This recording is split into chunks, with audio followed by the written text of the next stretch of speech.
Okay, ladies and gentlemen, welcome to Turndog Talks To. I'm delighted to be joined today by Brenton Hayden, who is the man behind Renters Warehouse, which helps landlords and property owners grow. So Brenton's going to tell us more about what he does, among other things. And I'm going to ask him questions about mistakes he's made, but then how he overcame them, and it's all in aid for the successful mistake. So Brenton, first of all, thank you very much for joining me this afternoon. Hey, no problem. Thanks for having me, and I'm excited to talk to your network. Absolute pleasure. I'm excited to hear your insight. I'm sure it'll be very interesting indeed. And let's begin by just giving us a bit of an overview of who you are and what it is that you do. I'm one of the nation's largest landlords in the United States. We started in 2007.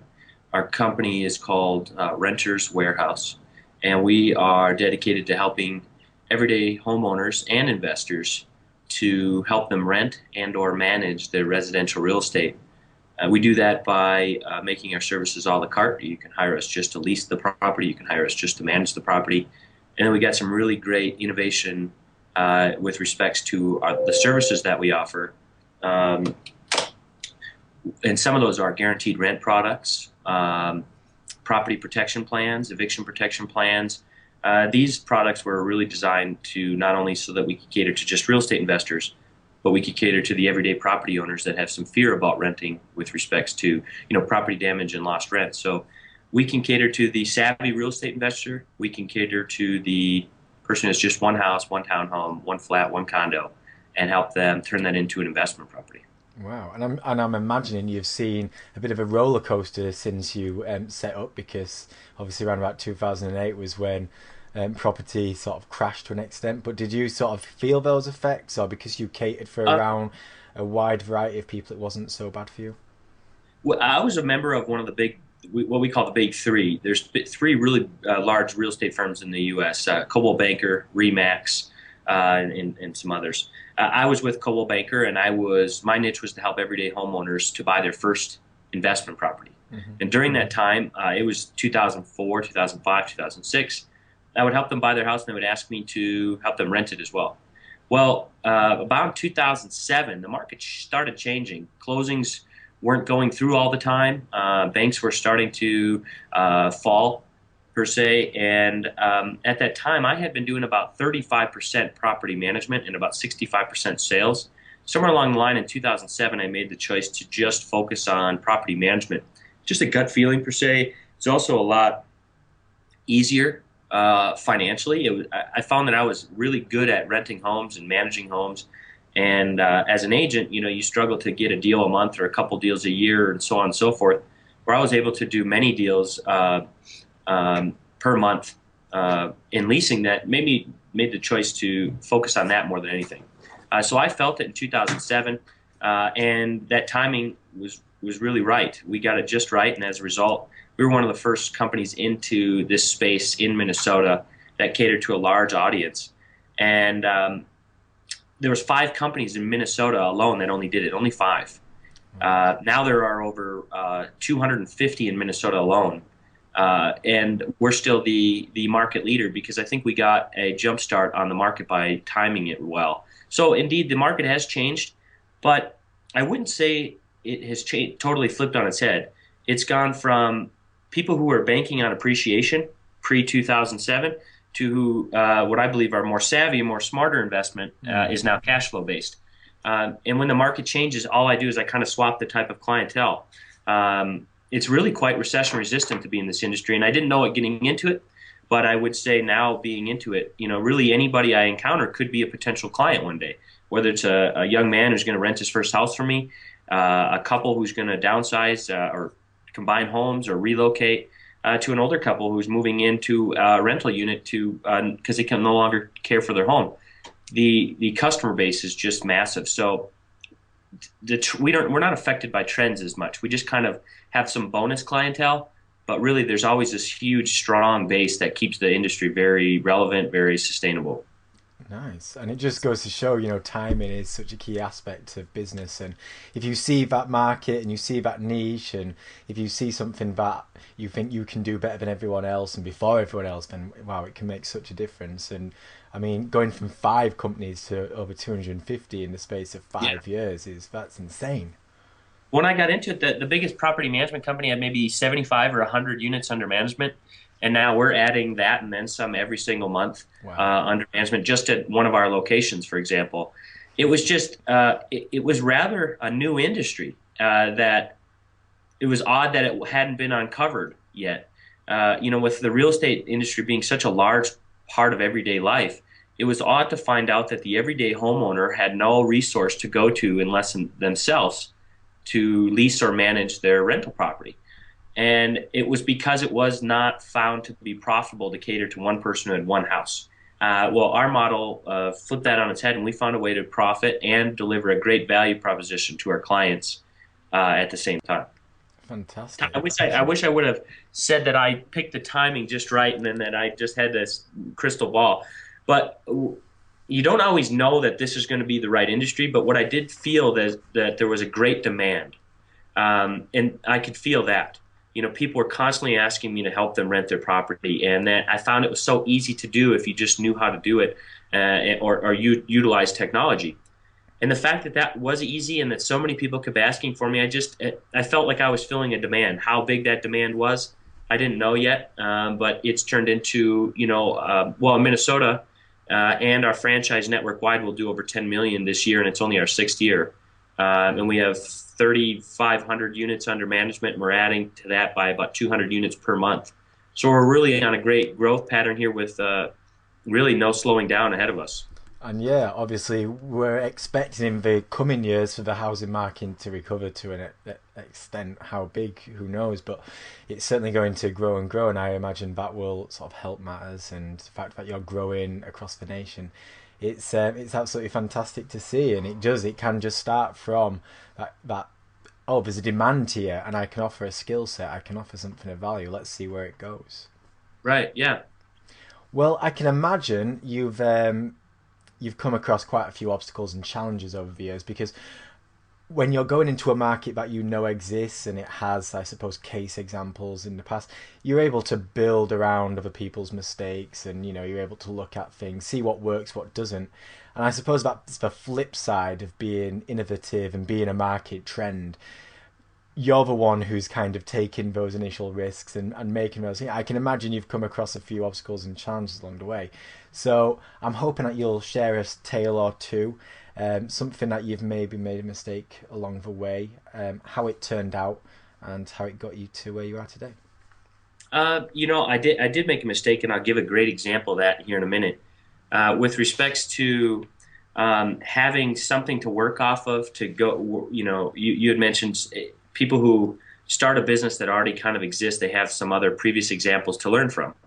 There was some of that. Everybody that was doing this was a very small mom and pop, very localized business.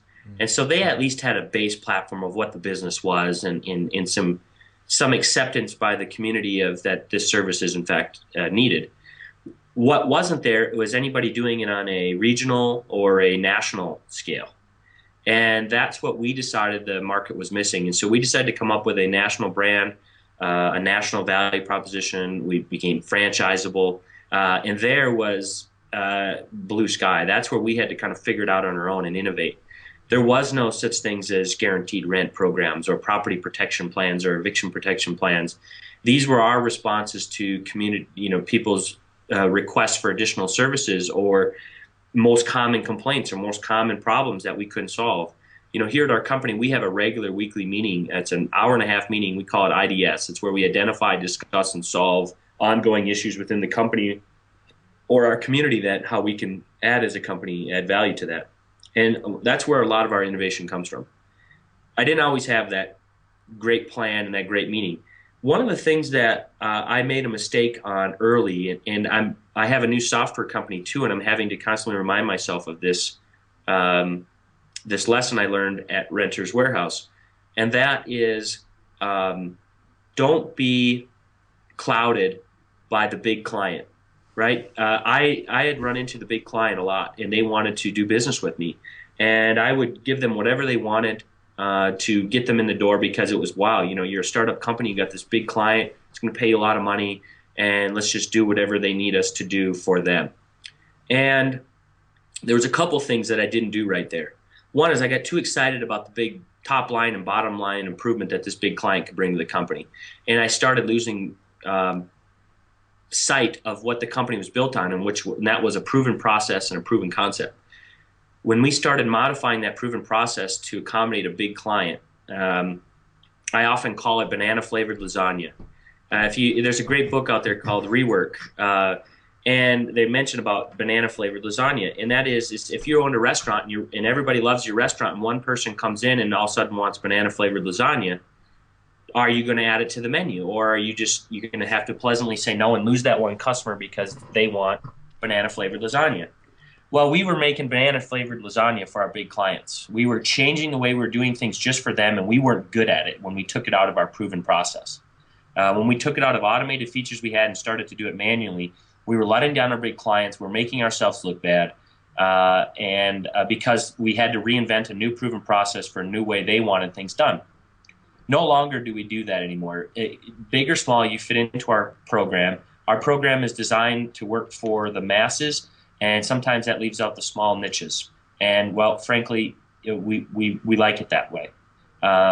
If you look at the guys at Basecamp or the people who Rework, they really pride themselves on being a very simple CRM or a very simple software solution. And a lot of people wish they could do a lot more. And they'll say, well, you can go to Salesforce for that. But we have this simple product. We now adopt that same thing. The other part of this equation was I didn't vet my big client. I didn't get references from them. I didn't check them out. I was too busy with them checking me out that I stopped to not check them out. And, well, in about 2008, 2009, some of these guys were bad apples. And we got tied into that. What they were doing incorrectly or poorly later reflected on our reputation because we became their property manager. Someone would say that they were maybe a slumlord, right? And as their property manager, we're an employee of them, hoping that they'll listen to us to manage their properties. Well, they weren't managing them very well, and they hurt their reputation. Ultimately, they went out of business, and they hurt us and our reputation quite a bit because, one, we had this unproven process we were utilizing for them, and two, they really didn't care about our reputation. They just cared about the bottom line, and that hurt our reputation too. It took about a year of kind of embarrassment in the community, embarrassment as a company that we let this big company kind of cost us money instead of make us money, cost us our reputation, and hurt our reputation in the pursuit of landing a big client. So no longer do we get all googly-eyed over the big client. In fact, we'd rather prefer we didn't have a big client because nowadays those one big clients, they leave a big gap in your business. And so our new brand is really focused on going after, instead of having one client who has 1,000 properties, we go after 1,000 clients that have one property. And we much rather would have it this way than the opposite. And that's one thing that I had to learn a lot at Renters Warehouse is that the big clients often weren't the right client for us. I'm learning this at our software company. That there's big clients that want to come on board and use our software, and it's going to require a lot of investment for us. Well, frankly, we're not interested in that yet. We're going to get traction through the 1,000 clients with one use rather than one client with 1,000 uses.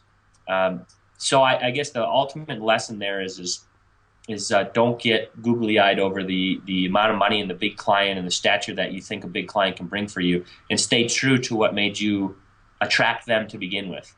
It's so interesting that you say that, and you mentioned the right client in there, and that's the key, isn't it? And for me, this says just how important building a culture in your business is. It's Right. all about finding the right sort of market for yourself, the right product, the right niches, whatever that might be, whether it's for the small or the mass. And we can become in awe, especially when we're a young startup, if a big company who you can put on your website and it just automatically gives you that authority. But if you're Yeah. changing everything that you do just to please them one people, unless it's going to kind of create a sub business or create something of value further down the line, you're going to spend so much time catering for them, you will destroy everything else. It's funny you say the word culture. My business, for 5 years in a row now, we're a nationally recognized and local top place to work. In fact, last year I got 3 top workplaces awards in our state, and one of them being nationally, the top 40 best companies to work for in America. Wow.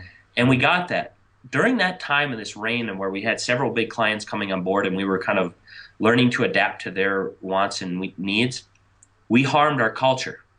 And people didn't enjoy coming to work every day. They didn't know what their day in stored of. They didn't feel confident in the work they were doing. So not only did we hurt our culture, we hurt our business, and we didn't make any money by trying to do everything for one big client. There's a lot of minor lessons you can learn from that, but it was a catastrophic event, and we ended up actually changing our name to get out from underneath that. We were at once called Hot Properties, and then we became Renters Warehouse for the better in 2007. And we adopted a whole new policy and procedure, a proven concept, and said we're going to stick to this. This is what we're going to be good at. And those that want to do business with us will, and those that don't, well, we've designed our business to remove those sort of clients. Long live the days where the client is always right. In fact, many business owners will usually tell you the client is usually wrong now. But it's not that you go out there and tell them that. The point is that back in the day, if somebody came into your appliance store, for example, and wanted a black stove and you only had a white one, well, you'd maybe go out of your way to try and get them a black one. Well, nowadays that's less efficient, and you're really not doing your client any justice by trying to, do a special treatment to get them that black appliance. I can't tell you enough of this book I read, and I read it often. I read it regularly, and we discuss it in my board meetings all the time. It's called Rework. I didn't write it. It was written by a bunch of software guys, but I believe it to be the new era of CEOs' mentality of how they run a company and their thought process behind it. It's a very short read. It can be applied to not just software, but to a real estate business, for example. And that really when I was reading this book for the first time, it was recommended to me, and I literally thought I had wrote it.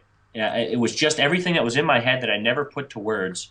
And it was how my demographic thought about doing business nowadays. And it was after I had learned this lesson that I had kind of adopted this mentality that we're gonna be who we are, and we're gonna be accepted for who we are. We're gonna fail upon that.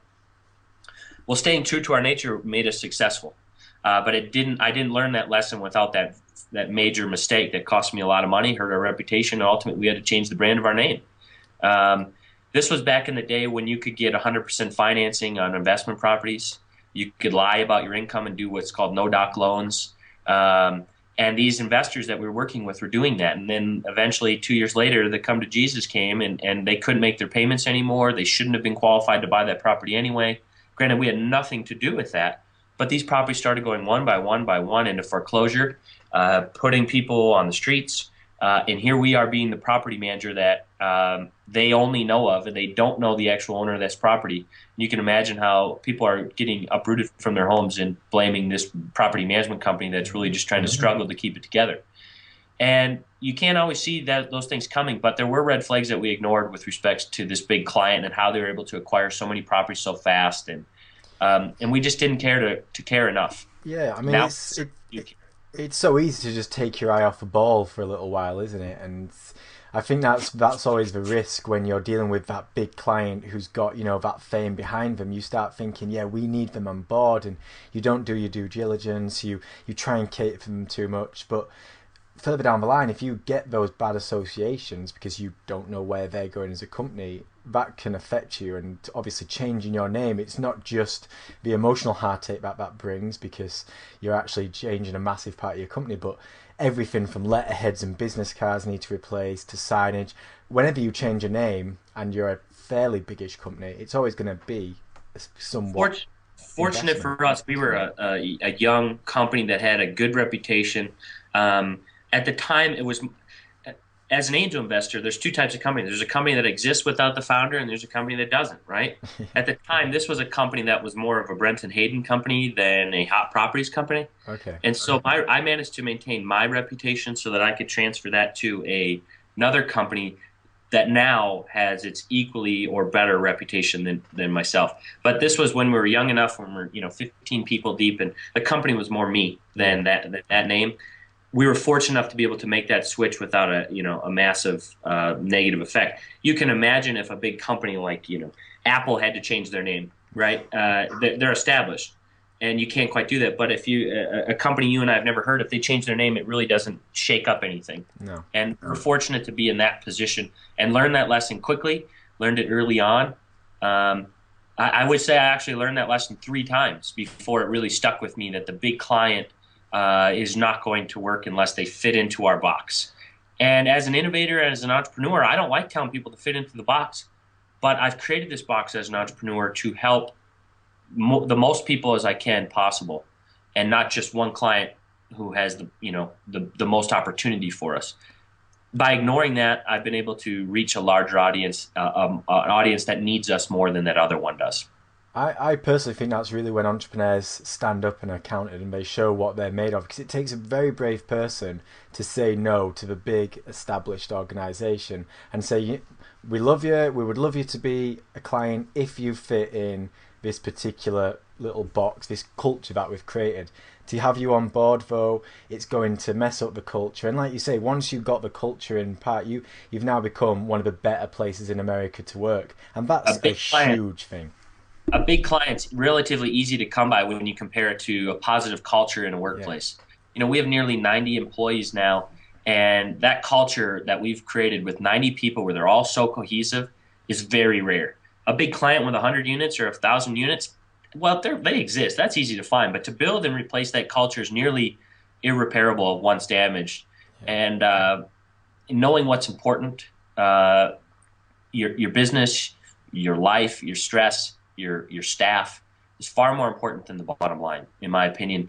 And as a new young entrepreneur, that was not my thought process then. Yeah. It was all about making money, growing a company. Now I think if you take care of your people, you take care of your clients, and you have something great, it will sell itself. And no longer do you need to be the guy that gives the great price and that does everything for everybody. But if you do something really well and you have really great people who love doing it, that really makes it a lot easier sale than going in and telling somebody, hey, I can do it for really cheap, rather than saying, hey, no, we're absolutely the best at what we do and we have the best people at what we do. And that's our sales proposition rather than price. I love being on that side of the equation than the other. And the only time I lose a client is usually due to, price. And then it's usually about a year before they're back. Because we learned that lesson. We learned that that client's going to want a lot from us. And in order to deliver that, well, we need to make a sizable margin so we can deliver what they need. And if you can't, you're hurting both parties.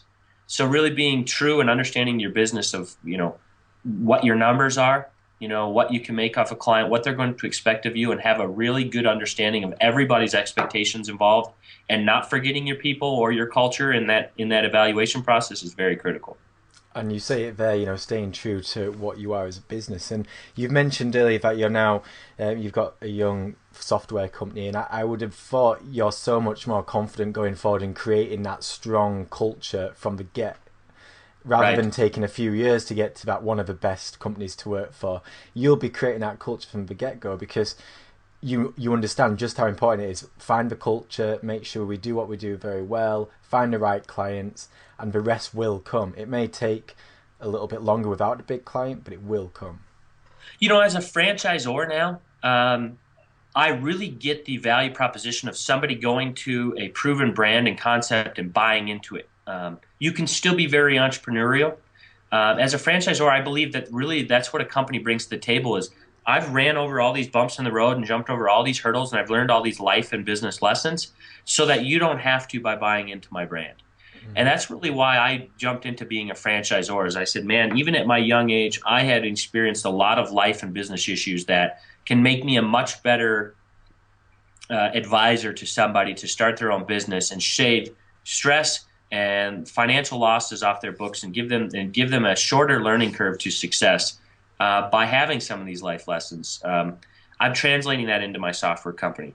One of the things I found that's really important is really knowing why you hire people. People get an interview with me for their resume, but then I don't ask them to bring their resume into the interview. In fact, if they do, I just turn it upside down or I throw it away because the resume got them the interview. Whether they get the job has nothing to do with the resume now. And what instead I do is I took and analyzed my existing team and who I am and applied core values to that. We have happy, energetic, easygoing, fun, positive attitude around our environment. We have loyalty, and we have a staff that's open and honest and candid. We have a staff that is full of gumption and hard work, dedicated, right? We have all these different core values. And so we use a tool we call the People Analyzer tool.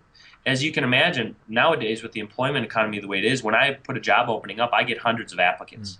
First thing I do is I try and tell them, give them a couple small rules in that resume or in that employment ad of what they can do to find out if people are actually following direction. Like, you can only fax me your resume to this number, and you have to have 2-paragraph cover letter with less than 500 words. And the first thing I do is I check all that, and if they're wrong or off, you didn't follow detail, you're out. So now I can narrow that 100 batch down to 20. Now from that 20, the resumes will get them an interview, and from there I'm using a People Analyzer tool. I'm asking them strange questions to get at whether or not they have the same core values that I have. Are you a happy, easygoing, energetic, fun person? Are you loyal and dedicated? You know, are you open to change? Do you adapt to change? And I use a plus-minus system on this board. And after I've interviewed 20 people, I'll have all the names on the left, all the core values on the top, and then I have plus-minuses along the board, and I do a little calculation of who really fit into my team the best. And it sounds like a quirky exercise, but I can tell you, at 90 employees deep, I've never had any turnover, ever. Wow. No one's left, no one's quit, no one's been fired. And I've actually streamlined the hiring process. You would think I'm actually making it more complicated. I'm making it more efficient, more streamlined, and I have no turnover. That makes it more efficient as well. And as a result, I have this incredible culture that no one would, you know, at first I didn't pay a lot, but people would stay because of the culture and they loved working there over the great pay they could get somewhere else. Now we have a healthy combination of good pay and a great culture, which makes it a best place to work in America. And that's fantastic to hear, because for me, culture and recruitment, they go hand in hand. And once you start learning about your company and what you really want to kind of express 24/7, staff plays a massive part of that. And it makes it so much easier for your staff to spread that message, but it's also much easier to bring the right staff in, because you can say, yes, this individual is perfect for this company, or you're a really qualified person, you're great, but you're just not going to work for us. So Right. I mean, if you look at just the great Steve Jobs, he was forced out of his own company because he didn't fit into the culture, right? And then they later realized that it was the culture that he was creating that they wanted back. Culture is incredibly important, and that would be another lesson I learned. I would hire the best candidate, the best resume, and I was fortunate enough that I also would hire people I liked, and I later realized why I liked them, because they shared in core values. So I did some of it right and wrong at the same time, but going forward, I would tell people to take hiring very seriously, do it efficiently, and think it out, who you're really looking for, what do you want them to do, and what are your core values and what are your team's core values, because if they don't share those same core values, you're going to have rifts and animosity in your office place, and that's just not conductive to a good work environment. absolutely fantastic. And it's been so good to hear all these things, and I love how there's this take of, yes, we all want the big client and the one who we can put on the website and everyone knows the name of it and we'll think, wow, that's great. But it's got to be done for the right reasons. And if you're trying to change your entire company just for this one individual, you will ultimately rip apart all the months or years, however long you've been going, apart. And it will hurt the staff. It will hurt your reputation. And I suppose it'll just hurt your dedication as an individual, because you won't know whether you're left or right. Whereas if you create the culture and you're able to understand, yes, this is what makes me me, you're able to find the right clients, and whether it's a few or a lot, it can fit in and make money. Well, think of it as a basketball team. You could have sports is often a team effort, and let's say you abandon the team effort for one superstar basketball player. Your odds are it's not going to bode as well for you and your team as if you had a complete team effort. Yeah. Now, whether you still win games or not, that's yet to be seen, but you'll damage the culture. Everything is a team effort, and don't let the better player, the bigger person, the bigger company, the big top line paycheck or the better bottom line paycheck, don't let that influence how you're going to run your business. Your business is a person. It's another entity. Treat that as how you would want it to be treated. That is your business. Treat it like a person. You've set out to create this business. That doesn't mean you won't change, and you can't adapt to change. But be very cautious of when you take a left or a right turn, or if you take any turn at all, of why am I doing this and what are the effects that it could have on my business. And if I'm going to bring in this one client and do it for cost so I can get a whole bunch of big clients, what is that going to do to my team? And I didn't realize that my team would be running around with their head cut off. We're not making any money. Everybody's angry and mad. We're trying to fulfill the super high expectations of a big company. It didn't work out. Now we under promise and over deliver. You know, the old analogy there. Hey, I can do this for you, and our business is great. Well, you got to kind of trust us and try it out to find out. And then people come in, they paid full rate. Like, I really did work out. We do trust you, and it is great. And you know, I can only imagine if we would have went to the company who offered us half price. We get that comment now all the time. So it's we get to be the Yankees per se. You know, you don't get to go to the Yankees game for cheap anymore. But if you want to go and watch a good baseball game, or if you want to go and get a good property manager, you got to pay the price of admission. There's this all. It's just the American way is I want something perfect, and I want it for the price of dog food. And if there's any mistakes along the way, well, you're just not that good. Well, keep that in mind and build your business on the fact that that is the American way. They want a whole lot for not much. And if you're going to set out in that business world to do that, well, make sure you can stick to your guns and run the business the way you want to with no regrets. And it is that fine line. And I think we will leave it on those words because it's just such a fantastic way to end an interview. And I love the analogy of the sports team because I'm a sports fan myself. And you see it all the time where a club is doing very well and they're winning, and then all of a sudden they're making a bit of money. So they get that star signing and it just disrupts the entire balance of the team, and it can just destroy everything. And business is exactly the same. If things are going well and you've created a good culture, don't try and do the quick fix by getting the big boy in. You know, keep doing what you're doing, and it will get you to where you need to go. Stop making big decisions and start making a lot of small decisions. Nice. Well, it's been an absolute pleasure, Brenton, and I'm sure everyone who's watched, thank you for watching. You've learned a great deal, and whether it's real estate or any other business, these are things that can come through. And culture these days are so big because people want to feel, they want to be part of something, and culture is part of that, and it makes hiring staff, as you said, so much easier. So thank you very much for joining me today. Thank you, Matthew. Okay, cheers. I will just